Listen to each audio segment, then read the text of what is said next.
अस्सलाम वालेकुम दोस्तों, मैं हूं शाहिद हुसैन जोया। कैसे हैं आप? उम्मीद करता हूं आप सब खैरियत से होंगे। बिजनेस टॉक्स में खुशामदीद कहता हूं।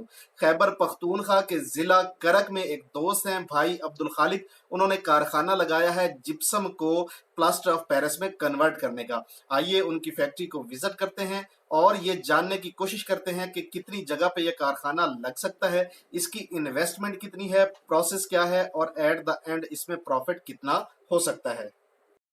वो जो सामने आपको पहाड़ नजर आ रहे हैं, उन पहाड़ों से जिप्सम का पत्थर निकलता है। और वो जो आपको दूर ट्रैक्टर ट्राली नजर आ रही है, उस ट्रैक्टर ट्राली के जरिए ये पत्थर इस फैक्ट्री के अहाते में भेज दिए जाते हैं।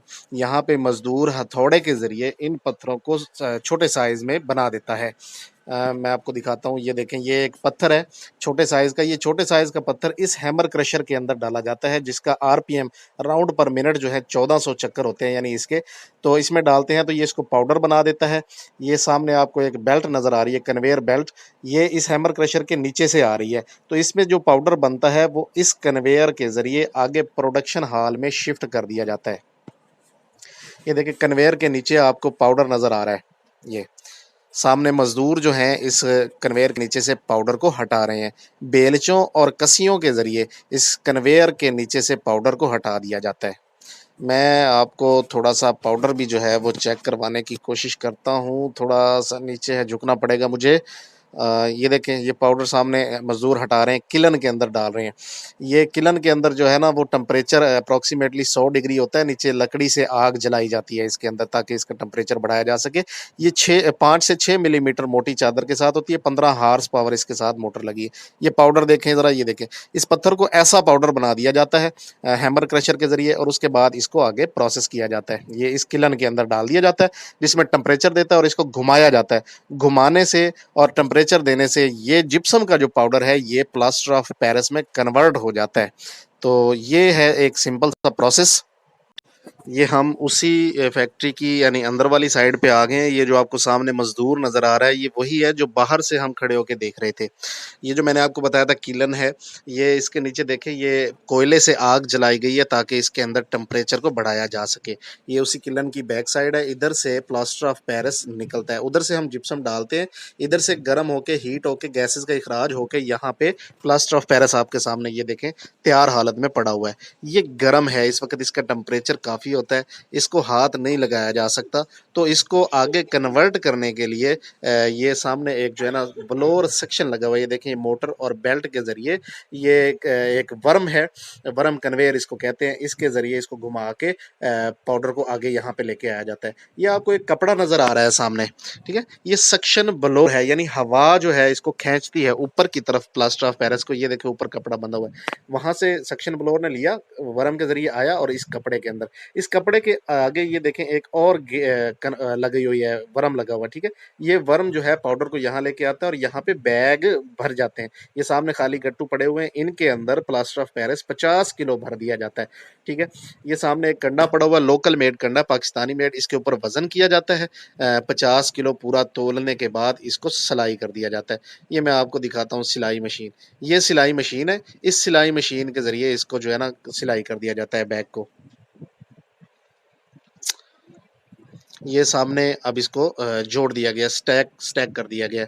ये पाउडर है, फाइन पाउडर है प्लास्टर ऑफ पेरिस। ये देखें, हाथ पे भी लग रहा है, गट्टों में से बाहर निकल आता है, ठीक है।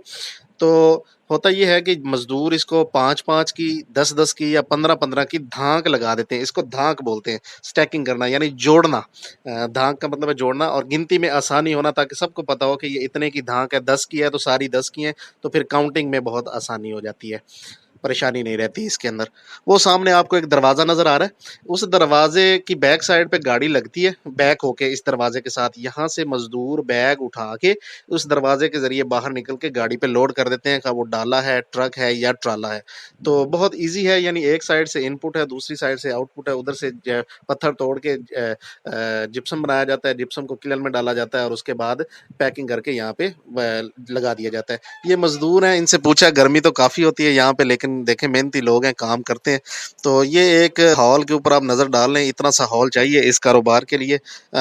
थोड़ा सा ये है कि देखने में मुश्किल है, लेकिन जो लोग करते हैं या करना चाहते हैं उनके लिए ये मुश्किल नहीं रहेगा, इजी काम है ये। वीडियो को आगे बढ़ाने से पहले मैं आपको भाई अब्दुल खालिक का नंबर बताता चलूँ, बाद में भूल ना जाऊँ। 0346 955 1366। जो दोस्त डिस्ट्रीब्यूशन लेना चाहें, इस बिज़नेस की मालूमात लेना चाहें, बातचीत करना चाहें, तो भाई अब्दुल खालिक से आप बात कर सकते हैं। कोशिश कीजिएगा कि रात के वक्त फ़ोन ना करें, दिन के वक्त फ़ोन करें। अच्छे दोस्त हैं, अच्छे भाई हैं, इंशाल्लाह हेल्प करेंगे। तो चलें, वीडियो को कंटिन्यू करते हैं, आगे बढ़ाते हैं। फैक्ट्री हमने विज़िट की है, तो ये है करक का इलाका, ज़िला करक में जट्टा इस्माइल। तो मेरी इतलात के मुताबिक पाकिस्तान में सबसे फ़ाइन क्वालिटी का जिप्सम जो है ये करक में ही अवेलेबल है। वैसे पंजाब में तौसा जो है ये इलाका मशहूर है पूरे पाकिस्तान के अंदर कि यहाँ से अच्छी क्वालिटी का जिप्सम निकलता है। तो इसकी सूटेबल जो जगह है जहाँ पे इस फैक्ट्री को लगाया जा सकता है, तो वो मैं समझता हूँ तौसा और करक के गिरदोनवा में। करक में वैसे भी काफ़ी सारी फैक्ट्रियाँ लगी हुई हैं, तौसा में भी लगी हुई हैं।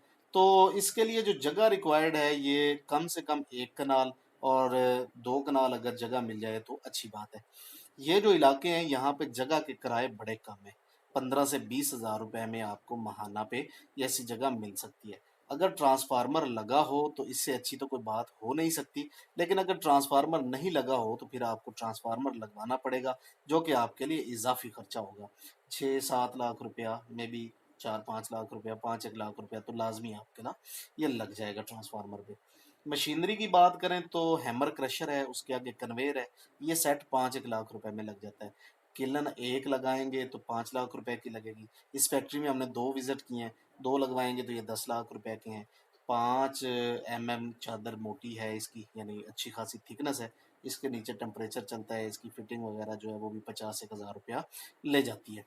तो ये आगे जो सक्शन सिस्टम है, एयर सक्शन ब्लोअर सिस्टम, और आगे कन्वेयर लगी हुई है, वर्म कन्वेयर, ये 1 लाख रुपया तकरीबन इस पे लग जाता है। टूल्स वगैरह जैसे कि कांटा, वजन करने वाला, खाली बैग हो गए, सिलाई मशीन हो गई, तो ये चीज़ें 1 लाख रुपया इस पे भी लग जाता है। कुल मिला के देखा जाए एक किलन के साथ तो 11 लाख रुपए की मशीनरी है, और अगर इसमें ट्रांसफार्मर का खर्चा भी डालें तो 16 लाख रुपया इस काम पे लग जाता है। इन्वेस्टमेंट इतनी छोटी भी नहीं है, इतनी बड़ी भी नहीं है, ये दरमियानी इन्वेस्टमेंट का कारोबार है। तो लेबर इस पे चाहिए, 4-5 बंदे ट्राली पे चाहिए, ट्राली किराए पे ले सकते हैं, फी चक्कर का हिसाब आप जो है ना तय कर सकते हैं, वो ट्राली वाले खुद ही अपनी लेबर अरेंज कर लेंगे। आपको पत्थर तोड़ने के लिए छोटे पीसेस में हैमर क्रशर से पहले 2 बंदे चाहिए।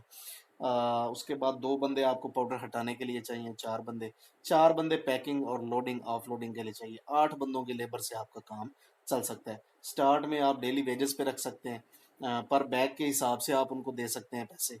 तो ये भी यानी अच्छा एक शेड्यूल रहेगा। परमानेंट ना रखें, एक बंदा आपको सुपरवाइज़र जो है वो परमानेंट रखना पड़ेगा, जो सारी चीज़ों को ओवरऑल देखेगा। उसको आप प्रोडक्शन मैनेजर कह सकते हैं, प्रोडक्शन सुपरवाइज़र कह सकते हैं, वो बंदा इस काम को देख सकता है।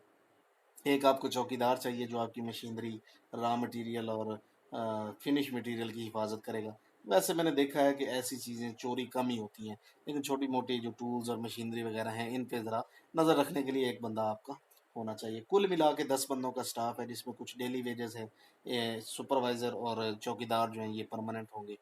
तो अगर रनिंग एक्सपेंसेस देखे जाएँ तो बिजली का एक्सपेंस है, किराया है, और जो 2 बंदे आपके स्टाफ के परमानेंट उनको सैलरी देनी है, तो ये 60-70 हज़ार रुपया आपका जो है वो इस पे लगेगा।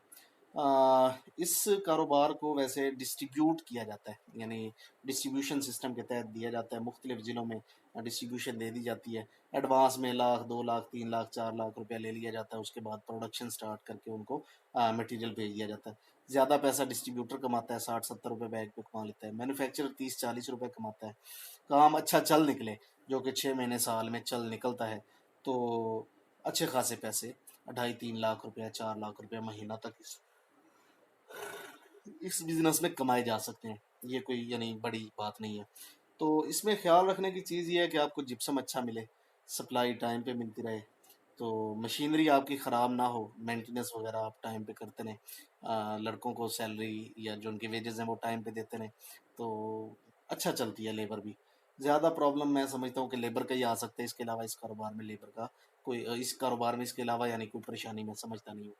तो इन इलाकों के जो दोस्त हैं वो करना चाहें तो कर सकते हैं। वैसे मैंने नंबर बता दिया है आपको, तो आप उस पर रब्ता करके अगर डिस्ट्रीब्यूशन लेना चाहें डिस्ट्रीब्यूशन ले सकते हैं, इंफॉर्मेशन लेना चाहें इंफॉर्मेशन ले सकते हैं। अच्छे दोस्त हैं, अच्छे भाई हैं, इंशाल्लाह आपको गाइड करेंगे। तो बेहतर तो यही है कि स्टार्ट में काम कहीं जाके देख लिया जाए, सीख लिया जाए, विज़िट कर लिया जाए, उसके बाद स्टार्ट किया जाए। तो जिप्सम के इस्तेमालात भी काफ़ी सारे हैं। अब तो सर्जिकल वो हड्डियाँ वगैरह टूट जाती हैं तो प्लास्टर वगैरह जो चढ़ता है वही प्लास्टर ऑफ पेरिस का है। घरों में छतों की सीलिंग वगैरह जो है वो प्लास्टर ऑफ पेरिस से होती है। लिखने वाले चाक जो हैं वो प्लास्टर ऑफ पेरिस से लिख के जाते हैं। लाहौर में, कराची में, रावलपिंडी में, इस्लामाबाद में, तो पेशावर में, बड़े शहरों में इसकी जो है ना काफ़ी डिमांड है। और डिमांड और सप्लाई में गैप भी काफ़ी सारा है। यानी मैं ये समझता हूँ कि ये अच्छा काम है, जो दोस्त करना चाहे इसको ईजिली कर सकता है। तो ये छोटी सी एक वीडियो थी, मे बी आपको अच्छी लगी हो, मे बी आपको अच्छी ना लगी हो। अगर अच्छी लगी हो तो दुआओं में याद रखिएगा। इसको लाइक कीजिएगा, शेयर कीजिएगा और दोस्तों तक पहुँचाइएगा। अच्छी ना लगे तो डिसलाइक का बटन मौजूद है, डिसलाइक कीजिएगा। आपका दोस्त, आपका भाई शाहिद हुसैन जोया। अल्लाह हाफिज़। पाकिस्तान जिंदाबाद।